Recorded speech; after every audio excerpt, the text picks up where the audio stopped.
자, 오늘 하나님이 주시는 말씀 우리 같이 보시겠습니다. 마태복음 13장 44절 한 절 말씀입니다. 자, 우리 한 절 말씀인데요, 함께 같이 말씀을 봉독하도록 하겠습니다. 화면을 보시면서 또 가지고 계신 성경을 보시면서 우리 같이 말씀 보시겠습니다. 시작. 천국은 마치 밭에 감추인 보화와 같으니 사람이 이를 발견한 후 숨겨두고 기뻐하며 돌아가서 자기의 소유를 다 팔아 그 밭을 사느니라. 아멘. 오늘부터 4주간 동안 하나님 나라를 살다 라는 주제로 우리 하나님 나라 그 부분에 대해서 우리가 같이 나누고자 합니다. 몇 해 전에 하나님 나라 이 주제로 말씀을 전했었는데, 그때는 하나님 나라가 어떤 것이냐, 그 하나님 나라를 설명하는 것에 중심이었다면, 이번 주제는 그 하나님 나라를 우리가 어떻게 누리며 살아가게 될까, 그 믿음에 대해서 우리가 좀 살펴보려고 합니다. 자, 우리가 읽었던 마태복음 13장은 천국장이라고 말을 합니다. 근데 여기서 발음을 잘 하셔야 돼요. 천국장 이러면 안 됩니다. 갈렙교회에서 하면 이렇게 빵빵 터지는데 여기서도 잘 터지네요. 이 하나님 나라에 관한 비유들이 그 말씀에 많이 기록되어 있기 때문에 천국장 이렇게 이야기를 하는 거죠. 우리가 읽었던 오늘 이 말씀도 하나님 나라를 발견한 사람, 그 사람의 마음이 어떠한지를 잘 표현해주고 있는 말씀입니다. 기쁨이죠. 하나님 나라를 발견한 사람은 기쁨이 있다라고 하는 겁니다. 이 말씀을 보면 이스라엘 그 나라에 전쟁이 참 잦았어요. 그래서 부자들은 은행이 없으니까 자기의 재산을 항아리 같은 데 담아서 밭에 감추어 두는 겁니다. 그러다가 전쟁이 나거나 아니면 질병으로 인해서 그 주인이 죽게 되면 임자가 사라지는 거죠. 그러다가 어느 밭을 가는 농부가 그 밭을 갈다가 그 보화를 발견하면 그 주인이 없는 보화를 위해서 자기의 재산을 다 팔아서 그 밭을 산다는 겁니다. 이 농부의 마음이 얼마나 기쁘겠습니까? 자기에게는 어떤 자격이 있는 것도 아니고 그것을 받을 만한 어떠한 노력의 대가를 한 것도 아닌데 엄청난 보물을 받게 됐다는 거죠. 그 마음의 기쁨은 이루 말할 수 없을 것입니다. 근데 천국을 발견한 자의 마음도 바로 이와 같다라고 말씀을 하고 있습니다.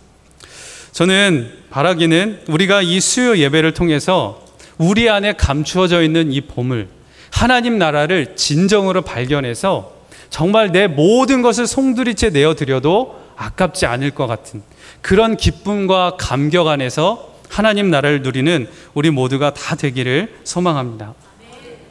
그럼 하나님 나라를 소유한 사람은 누굴까? 다른 사람이 아니라 바로 나입니다. 그리고 여러분이십니다. 주님 때문에 받게 되는 놀라운 은혜이죠. 그것이 성경에 고스란히 기록되어 있어요. 그러면 이 말씀대로라면 하나님 나라, 이 이름만 들어도 우리의 가슴이 뛰고 기대가 되고 소망이 품어지는 게 당연한 일일 것입니다. 근데 저는 제 자신을 돌아보면 하나님 나라 너무나 막연하게만 느껴지는 것이었습니다.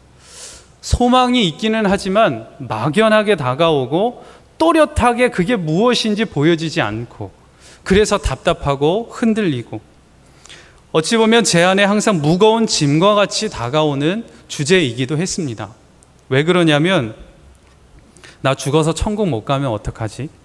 라고 하는 이런 생각들, 두려움이죠.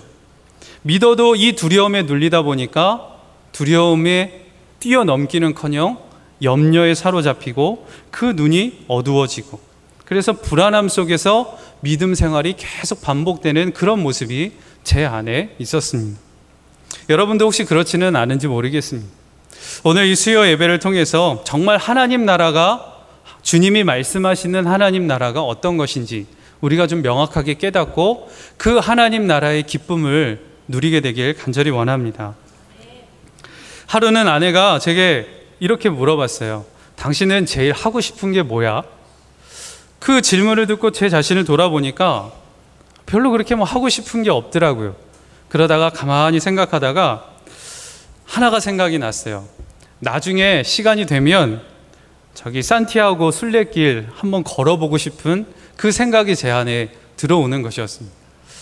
그 아름다운 자연 광경을 걸으면서, 그리고 야고보 사도가 복음을 전하면서 그렇게 걸었던 순례길, 그 순례길을 나도 한번 걸으면서 인생도 돌아보게 되고 하나님이 주시는 여러 마음이 품어지지 않을까?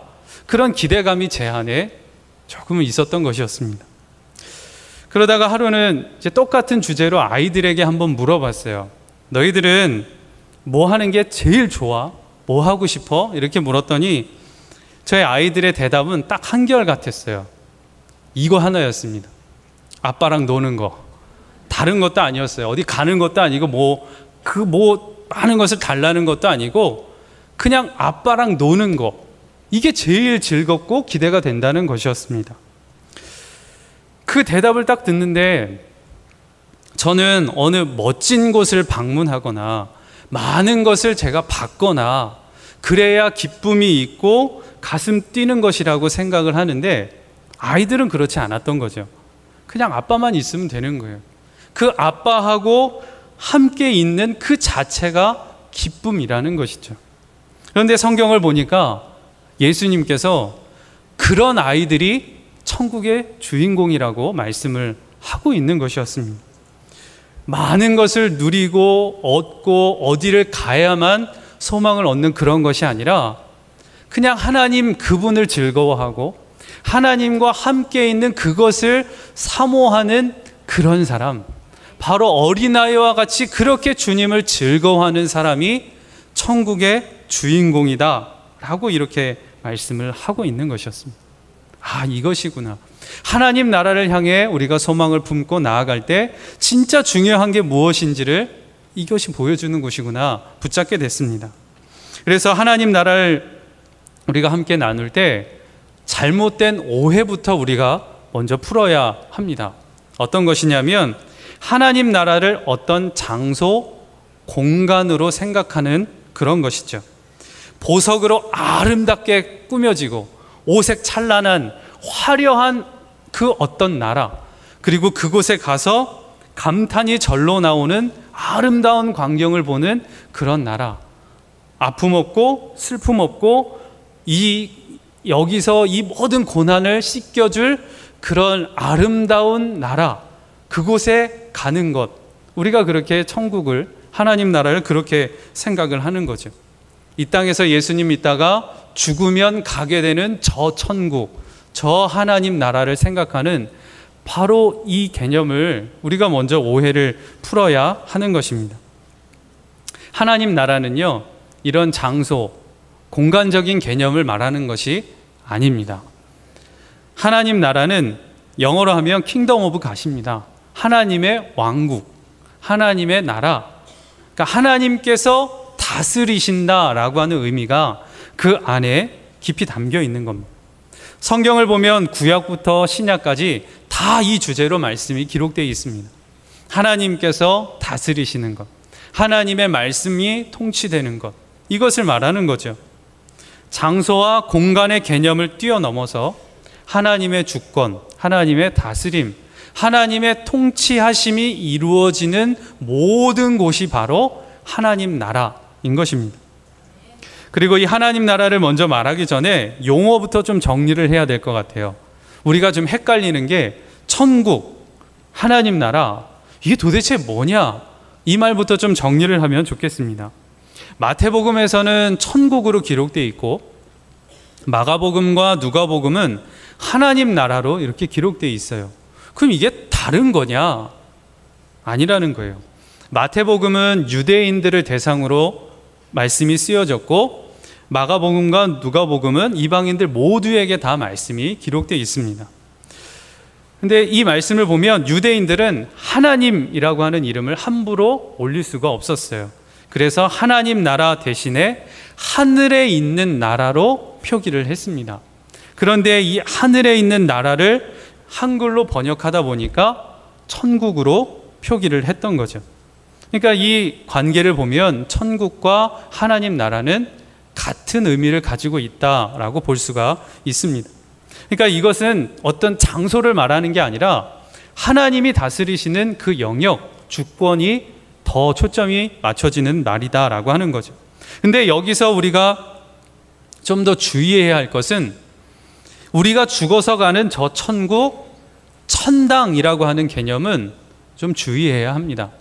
우리가 생각하고 있는 죽어서 가는 저 천국이라는 개념은 반쪽짜리 천국입니다. 완전한 천국을 말하는 것이 아니다라고 하는 거죠. 엄밀히 말하면 그것은 낙원이라고 표현을 해야 하는 게 맞습니다. 아브라함의 품이라고 표현을 하기도 하는데, 이 땅을 살다가 죽은 영혼들이 주님과 함께 잠시 머무는 곳, 그곳이 낙원. 우리가 생각하고 있는 죽어서 가는 천국이 바로 그곳입니다. 거기에서 영원히 머무는 것이 아니라 하나님께서 마침내 회복하시고 당신이 계획해 주신 때, 바로 예수님께서 이 땅에 재림하시는 그때 낙원에 머물던 영혼들도 이 땅으로 같이 임하게 됩니다. 그리고 하나님께서 모든 것을 다 회복하시는 그때, 바로 새 하늘과 새 땅에서 주님과 함께 완전한 몸을 입고 다스리게 되는 거죠. 바로 그것이 하나님 나라, 완전한 하나님 나라가 거기에서 이루어지게 되는 것입니다. 그러니까 우리의 시선은 어떻게 해서든지 저 나라에만 가야 해, 그래서 모든 신앙의 초점이 거기에만 맞춰지는 그런 신앙이 되어서는 안 된다는 것입니다. 그것은 반쪽이에요. 진짜 초점은 거기에 맞춰져야 할 것이 아니라 이 땅에 임하는 하나님 나라, 다가오는 그 하나님 나라를 맞이할 준비가 우리 안에 있어야 한다는 것입니다. 그러니 초점을 죽어서만 아는 그곳에 둘 것이 아니라 하나님께서 이 땅에 열어두시고 이 땅에 임하실 그 하나님 나라, 그 하나님 나라가 어떻게 이루어지게 되는지 그것에 우리가 초점을 두고 그것을 준비하며 살아가야 한다라고 하는 것입니다. 그러니 하나님 나라는 우리가 어디를 방문하고 어디에 들어가야만 누릴 수 있는 하나님 나라가 아니라 우리에게 임하는 하나님 나라라고 말을 할 수가 있는 것이죠. 우리 안에 임하는 하나님 나라, 그게 도대체 뭐냐? 바로 주님과의 관계에서 열리게 되는 것입니다. 하나님과 우리가 막혀있던 그 관계가 풀어지면서 그 관계 안에 하나님이 나의 하나님이 되시고 우리가 그 하나님의 백성이 되면서 하나님의 다스림이 회복되어지는 그 관계 안에서 하나님 나라는 시작되었고 회복이 되어가고 완전한 하나님 나라로 임하게 된다라고 하는 것입니다. 그러니 이제 우리의 신앙의 초점은 여기냐 저기냐 어디냐 죽어야만 가는 그곳이냐 여기에 초점을 둘 게 아니라 하나님의 다스림이 내 안에서 어떻게 이루어질 것이냐, 주님을 향한 그 즐거움, 기쁨이 내 안에서 어떻게 이루어지게 될 것이냐, 거기에 초점을 두고 주님과 친밀한 동행 위에서 서 있어야 한다는 것입니다. 주님이 내 안에 이루시는 그 관계가 회복이 되는 바로 그 자리, 내가 어디에 있든 주님이 함께 하시고 주님의 영광을 맛보는 그 눈이 열리는 그 자리가 하나님 나라의 시작이요 회복이 된다라고 하는 것이죠. 정말 그런가? 성경에서는 그렇게 말하고 있는가? 좀 한번 살펴보면 좋겠습니다. 창세기부터 좀 말씀이 쭉 보게 되면 하나님께서 사람을 지으셨죠. 하나님께서 그 사람들에게 주권을, 하나님의 주권을 인정하는 그 안에서 다스리고 번성하며 하나님 안에서 누리는 기쁨으로 살게 해주셨습니다. 그런데 그 안에 죄가 들어오면서 하나님과의 관계가 깨졌어요. 죄로 인해서 하나님의 통치가 깨어져 버리게 되었습니다. 그리고 거기에서부터 우리의 인간의 비극은 시작이 되었죠. 하나님을 잊어버리게 됐고 하나님을 떠나는 삶으로 전락해버리게 되었습니다. 그런데 하나님은 그런 우리를 버리지 않으시고 주님께로 돌아오기를 주님은 그렇게 원하셨습니다. 그래서 하나님이 세우신 방법이 한 사람을 택하십니다. 그리고 그 한 사람을 택해서 그 사람으로 말미암아 민족을 세우고자 하셨습니다. 제사장의 그 민족으로, 제사장 나라로 삼으셔서 열방이 그 민족을, 그 나라를 보면서 하나님을 알고 하나님께로 돌아오게 하시려는 계획이셨죠. 그런데 여전히 그렇게 하나님을 기다려 주셨지만 주의 백성들은 돌아오지 않았습니다. 왜 그랬느냐? 죄로 인해서 완악해진 그 마음이 해결되지 않았기 때문에 그렇습니다. 죄에 허덕이다가 회개하고 돌아왔다가 또 다시 그 완악해진 마음 때문에 또 죄에 넘어지고, 이것이 계속해서 반복되었죠. 이게 바로 구약의 역사입니다. 그런데 거기서 하나님은 멈추지 않으시고 하나님께서는 완전한 계획을 이루셨습니다. 아무도 생각할 수 없는 그 방법으로 구원을 이루셨습니다. 그것은 무엇이냐? 하나님께서 사람의 몸을 입고 이 땅에 오신 것입니다. 우리 마음에 임하셔서 하나님께서 직접 말씀을 우리 마음에 새겨주신 거죠. 그 하나님께서 사람의 몸을 입고 이 땅에 오셔서 우리의 모든 죄를 깨끗하게 해주시고, 우리가 그 보혈로 말미암아 주님 안에서 정결케 되었습니다. 그리고 그것을 믿는 자들에게는 성령님을 보내주셔서 이 마음 안에서 주님과 동행하는 삶을 누리도록 이루어 주신 것이죠. 그리고 우리는 마침내 다시 오실 그 예수님을 기다리며 완전한 하나님 나라가 이 땅에 임할 것이라는 그 약속을 붙들고 이 땅을 살아가고 있습니다. 바로 이것이 하나님께서 우리에게 허락해 주신 약속이요, 하나님 나라의 놀라운 은혜, 기쁨인 것입니다. 우리는 그 안에서 이것을 살아가고 있는 거예요. 예수님께서 이 땅에 오시면서 선포하신 것도 바로 이것을 말씀하셨습니다. 예수님께서 십자가를 지신 이유도 바로 이것 때문이라고 우리에게 말씀해 주셨습니다. 마가복음 1장 14절부터 15절까지의 말씀인데요, 제가 읽어드리겠습니다. 예수께서 갈릴리에 오셔서 하나님의 복음을 전파하여 이르시되, 때가 찼고 하나님의 나라가 가까이 왔으니 회개하고 복음을 믿으라 하시더라. 예수님이 이 땅에 오시면서 선포하셨던 것은 하나님 나라였습니다. 그리고 그 하나님 나라를 십자가에서 성취하신 것이죠. 그 예수님을 그리스도로 영접한 우리들의 마음에 성령으로 오셔서 주님과 교제하는 삶을 이루게 해주셨다라고 하는 것입니다. 누가복음 17장 20절 21절 말씀입니다. 바리새인들이 하나님의 나라가 어느 때에 임하나이까 묻거늘 예수께서 대답하여 이르시되, 하나님의 나라는 볼 수 있게 임하는 것이 아니요 또 여기 있다 저기 있다고도 못하리니 하나님의 나라는 너희 안에 있느니라. 예수님이 이렇게 말씀하셨습니다. 그러니까 하나님 나라는 이것도 아니고 저것도 아니고 바로 내 안에서부터 시작되었다라고 예수님이 말씀해 주시는 거죠. 바로 예수님과 동행하는 삶, 예수 그리스도를 통해 이루어지는 그 관계의 회복이 하나님 나라의 시작이고 하나님 나라의 회복이다라고 하는 것입니다. 우리가 이것을 분명하게 알고 그 주님과의 친밀한 교제 위에 서도록 우리의 마음을 계속해서 내어드려야 하는 것입니다. 이것을 찬양하는 것이 바로 찬송가 438장입니다. 여러분도 다 아시겠지만 이 찬송가의 가사를 보면 이렇습니다. 내 영혼이 은총 입어 중한 죄짐 벗고보니 슬픔 많은 이 세상도 천국으로 화하도다. 주의 얼굴 뵙기 전에 멀리 뵈던 하늘나라 내 마음속에 이루어지니 날로 날로 가깝도다. 높은 산이 거친들이 초막이나 궁궐이나 내 주 예수 모신 곳이 그 어디나 하늘나라. 바로 이것입니다. 주 예수님을 모신 것이면 그 어디나 그곳이 하늘나라, 하나님 나라가 이루어지게 된다라고 하는 것입니다. 장소와 공간이 아니라 관계의 회복이 바로 하나님 나라다라고 하는 것이죠. 바로 예수님과 함께하는 그것이 기쁨이고 하나님의 말씀에 순종하며 하늘로부터 부어지는 이 즐거움을 누리는 삶, 이것이 바로 하나님 나라를 사는 삶이다라고 하는 것을 우리에게 말씀해 주고 있는 것입니다. 전에 우리 담임 목사님께서도 말씀 중에 해주셨던 예화이기도 한데요, 어느 찬양 집회에 소록도에서 오신 노인들의 간증과 찬양이 있었습니다. 70세 전후의 이 노인들이 한 10여 명이 강단 앞에 나오셔서 간증을 하는데 모두 시각장애인들이었습니다. 10살 때 이 납병을 알아서 나환자가 돼서 30세 전후에 시력을 다 잃어버린 거예요.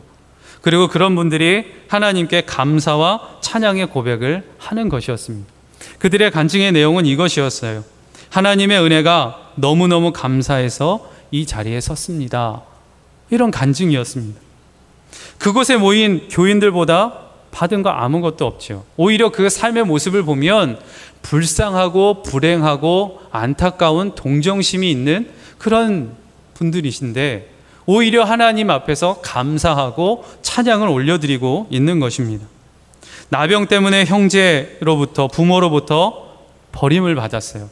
그 삶의 소망이 다 끊어지는 그런 순간이었습니다. 그런데 그 자리에서 감사를 하는 거예요. 그 자리에서 찬송을 하는 것입니다. 오히려 다른 사람들보다 더 많은 은혜를 누리고 있는 것처럼 보여지고 있는 것입니다. 어떻게 그럴 수 있겠습니까? 그런 절망적인 상황에서 예수님을 만난 것이죠. 그 예수님을 믿었던 것입니다. 그 마음 안에서 주님이 함께 하시고 구원의 확신이 품어지게 되고 영원한 소망을 마음속에 갖게 되니 모든 원망과 불평과 자기 안에 눌려 있었던 모든 것들이 다 밝게 드러나게 된 것입니다. 오히려 자기를 버린 부모와 형제를 원망했던 자기 자신을 회개하고 주님이 주신 은혜로 충만해지게 됐던 것입니다.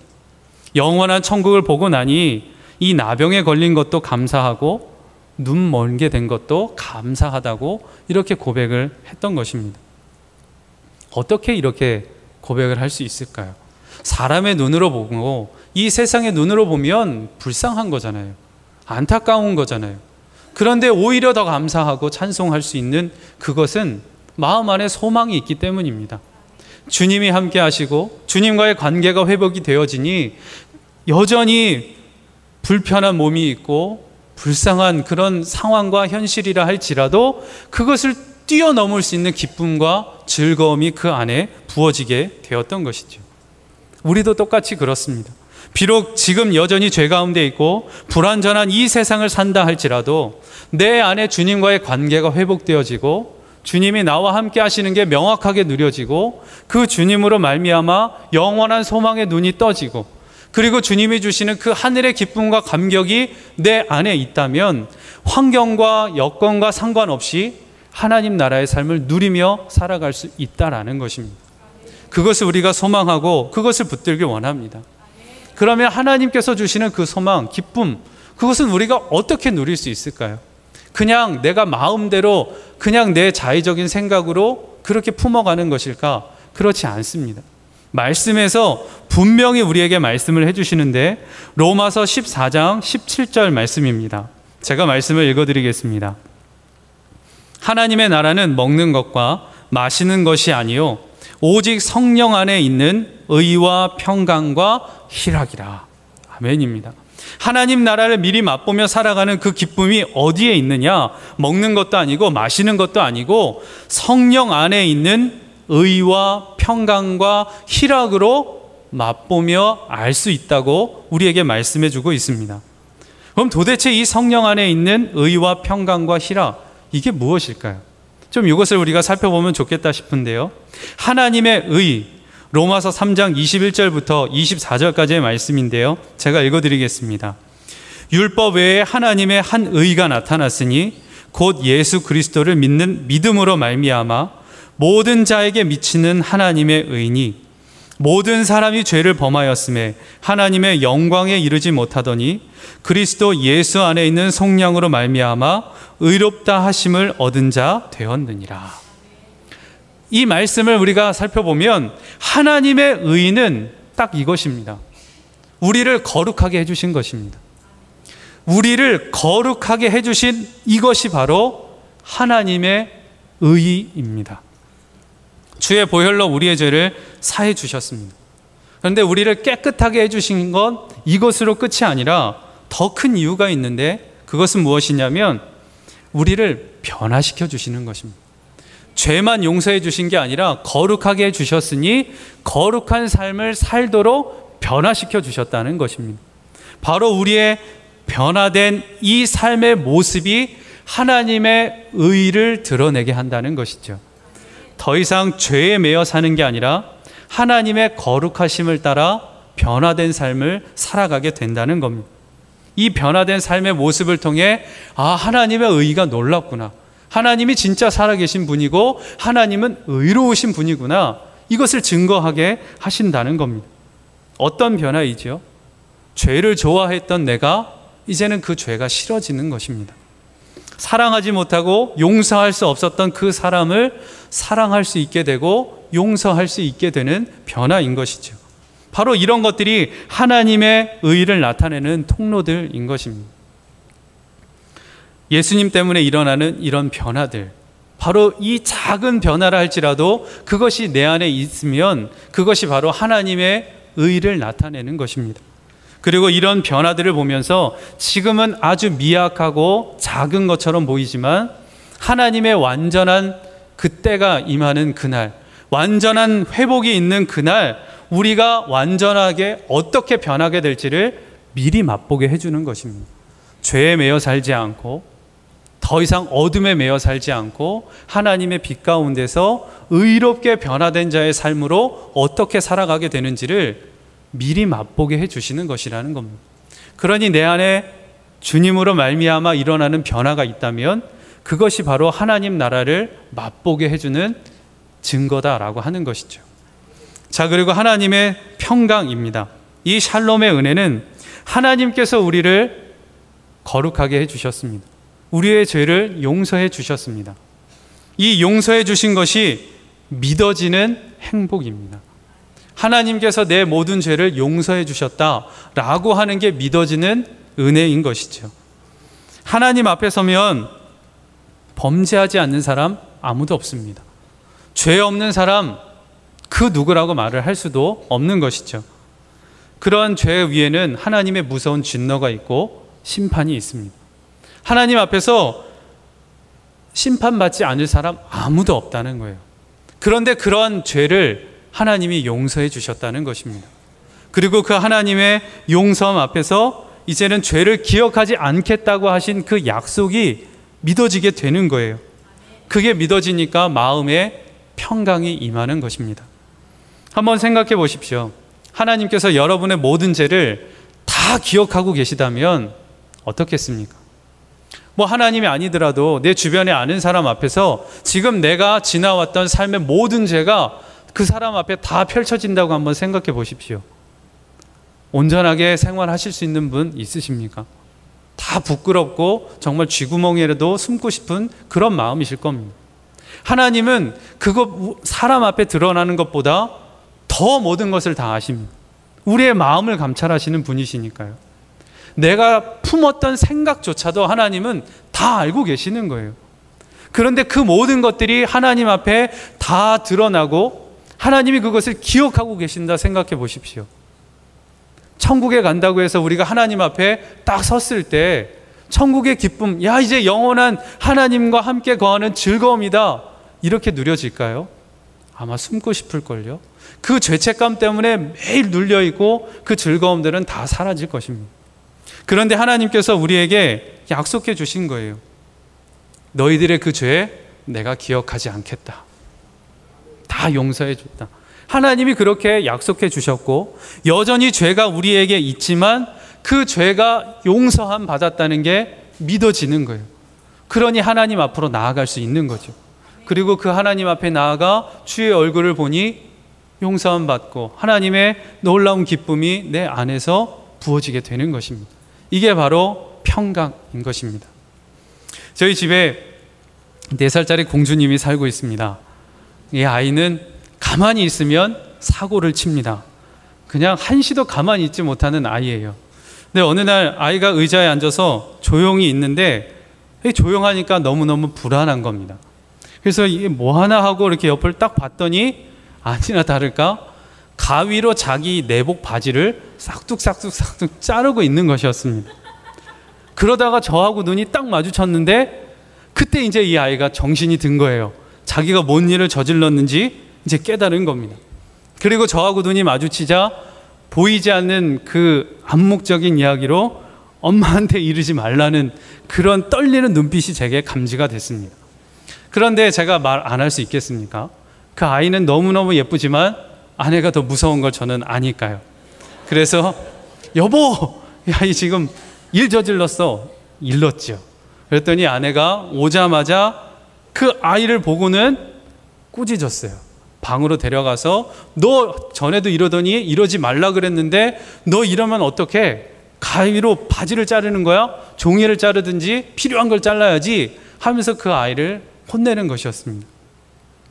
한참 혼난 후에 이제 눈망울이 그렁그렁해서 밖으로 나오는데 엄마의 손에 붙들려 있는 그 아이의 모습을 딱 보는데 가위로 바지를 싹둑싹둑 잘라놔서 온전한 바지가 아니라 구멍이 엉기성기 막 뚫려 있고 정말 형편없는 바지를 입고 울고 있는 그 아이의 모습이 보이는데 그 아이의 모습을 딱 보는데 순간 무슨 생각이 떠올랐냐면 에덴 동산에서 아담과 하와의 모습도 이렇지 않았을까 그 생각이 들었어요. 그 뱀의 유혹에 선악과를 따먹고서는 눈이 밝아져서 자기들의 부끄러운 것을 가리겠다고 그 나뭇잎으로 엉기성기 그 치마를 만들어서 입었지요. 그리고 하나님의 눈을 피해서 숨었는데 어디 숨을 수 있겠습니까? 그 모습 그대로 하나님 앞에 선 거예요.